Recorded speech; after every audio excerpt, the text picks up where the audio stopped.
ازاي بقى نعمل مقرمشات في البيت، او بمعنى اصح اللي هو الباتيه الميني الصغير ده بالشكل ده، محشي بالعجوة او بالجبنة. زي ما انتوا شايفين كده، حاجة ما شاء الله تفتح النفس. ازاي نعمله في البيت ويطلع معايا ناجح وجميل كده زي ما انتوا شايفين؟ يلا بينا. السلام عليكم. النهارده هنعمل مع بعض باتيه بالعجوه وبالجبنه، حاجه حلوه كده ناكلها جنب الشاي بلبن او جنب الشاي الصبح او بالليل زي ما نحب. يلا بينا نشوف مع بعض المقادير. ادي دلوقتي انا جهزت 3 كوبايات من الدقيق بمقدار معين هنستخدمه في الوصفه كلها، يعني اي حاجه بنفس المقدار. يعني دي كوبايه اهي، نفس الكوبايه اللي هتستخدميها استخدميها في الوصفه للاخر. تمام كده. ادي دول 3 كوبايات من الدقيق، انا حطاهم في حله عشان خاطر اسيبها تتخمر العجينه واغطيها، بدل ما ان احنا نستخدم استرتش مثلا او غيره. تمام، يلا بينا.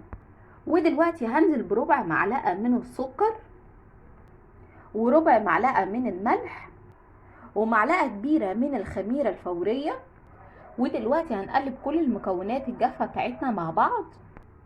وبعد ما قلبنا كل المكونات الجافه بتاعتنا مع الدقيق تمام كده، هنبدا نجهز مع بعض كوبايه الا ربع من السمنه، نكون طبعا مسيحينها، وهننزل عليها على الدقيق بالسمنه كده. تمام كده. ونفركها بين ايدينا كويس قوي لحد ما ترطب معانا. يلا بينا.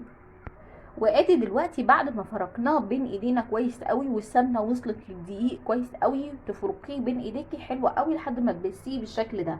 تمام كده. هنبدا بقى ان احنا نعمل العجينه. هنعمل العجينه ازاي؟ ادي جهزت كوبايه من اللبن، اي نوع لبن، حتى لو لبن نيدو مفيش مشاكل خالص. دي كوبايه لبن دافيه، يعني مش ساقعه ومش سخنه عشان تستحمليها على ايدك ان انت تعجني بيها. تمام كده. هنبدأ نزود حبة حبة، مش هنحط الكوباية كلها لحد ما تعمل معايا عجينة. يلا بينا.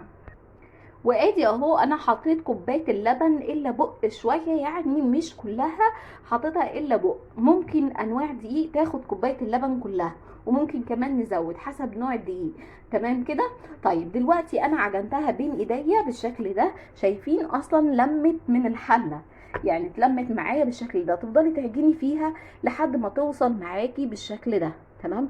عجينه حلوه كده وريحتها جميله ما شاء الله. هنسيبها كده في الحله معانا ونغطيها. طبعا الجو ساقعه دلوقتي، فطبعا عشان تخمر هتبقى صعبه. طب نعمل ايه؟ نسخن الفرن كويس قوي وبعدين نطفيه، وبعد ما نطفيه ندخلها بالحله بالغطا جوه الفرن. هتخمر معايا ساعه بالظبط وهتلاقيها عليت معاكي وهتبقى حاجه كده جميله ما شاء الله. يلا بينا نسيبها ساعه تخمر في الفرن. نسيت اقول لكم برضو ان احنا لو عندنا عجان، الخطوات دي كلها هنحطها في العجان وهو هيقوم بالدور اللي انت هتعمليه بايدك. طبعا لو ما عندناش عجان هنعمل زي ما احنا عملنا مع بعض كده. يلا بينا نسيبها ساعة في الفرن تخمر ونكمل مع بعض. العجينة اهي بعد ما طلعناها، شايفين عليت معايا ازاي؟ هبدأ ان انا افششها كده اهو ونلمها. يلا بينا نلمها. شايفين اللي هي طبعا ممكن تعلى معايا اكتر من كده لو كان الجو سخن اكتر، بس طبعا عشان البرد فهي طبعا عليت بمستوى معين. تمام كده. دلوقتي يلا بينا نطلعها من الحلة ونفردها. ادي اهي انا حطيتها على الرخامه. طبعا الرخامه بتاعتك تكون نظيفه وكويس قوي، ان هي انت تحافظي عليها ان هي تكون نظيفه جدا، وكمان تنشفيها. ونحط اللي هو في حدود كده معلقه زيت على الرخامه ونوزعها، ونبدا نحط العجينه بتاعتنا وبالنشابه نفردها. تمام. او اي حاجه عندك رولة ممكن ان انت تفردي بيها، متوفره عندك تفردي بيها العجينه. يلا بينا. وادي اهو انا فردتها زي ما انتوا شايفين كده. هو هنبدأ بكوباية بالشكل ده. تمام. تكون كوباية شاي عندنا، ونبدأ ان احنا ناخد بيها على قد ما نقدر ونشيل العجينة الزيادة. تمام كده.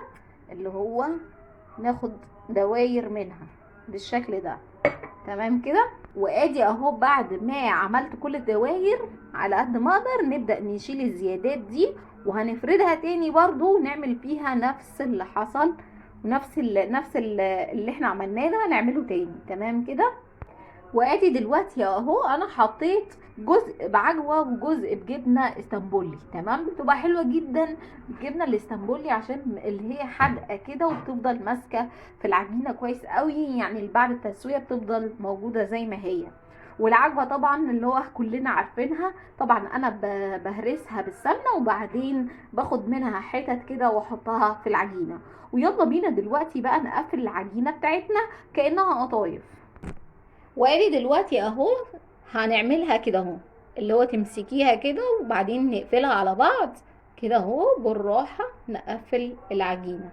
تمام كده، اللي هو قفلناها كده زي القطايف، بعدين بين ايديكي ونعملها كده اها كده اهو. وممكن كمان نبرمها بس ما تتكيش عليها، وبعدين نطبطبها بصباعنا كده اهو كده اهو.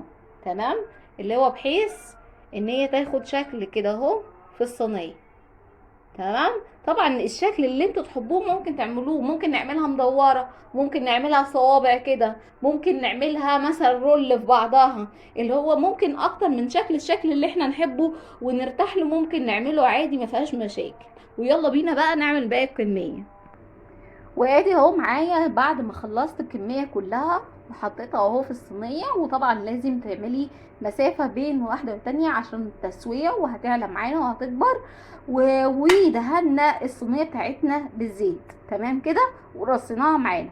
طب وممكن ان احنا نعمل فيها شكل بالمعلقه كده اهو، تعملي كده. ولو عندك بصامه اعملي يا ستي بالبصام، اللي هو اللي انت عايزاه. ممكن نعمل الشكل اللي احنا نحبه، بس الاساس واحد، العجينه.